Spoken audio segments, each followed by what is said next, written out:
আমার স্বামী কোথায় গেল? স্বামী, স্বামী। মহিলাটাও তো নেই, তার মানে ওটা ছেলে ধরা ছিল না স্বামী ধরা ছিল। আমিও ঝাঁসি রানীর মতো ছেলে পিঠে বেঁধে নিয়ে যুদ্ধ করে স্বামীকে বাঁচিয়ে আনবো। আমাকে ছেড়ে দাও। না, প্রতি রাতে আমি একটা করে পুরুষ ধরে এনে তাদের অঙ্গ কেটে ছেড়ে দিই। কেন? একটা পুরুষ আমাকে ভোগ করে বিয়ে করেনি।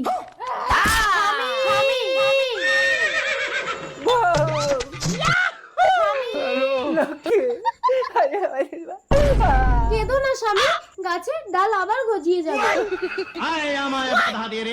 শান্ত শান্ত হও। যে পুরুষ আমাকে ভোগ করেছিল তাকে আমার হাতে তুলে দিলে তবেই আমি শান্ত হব। কে সেই পুরুষ? আমি আয় আমার বুকে আয়। বউয়ের কথা ভাবতে হবে না, আগে একে শান্ত করো, নইলে পুরুষের বংশ ধ্বংস করে দেবে। আমার কি হবে লক্ষ্মী? গাছের ডাল আবার গজিয়ে যাবে।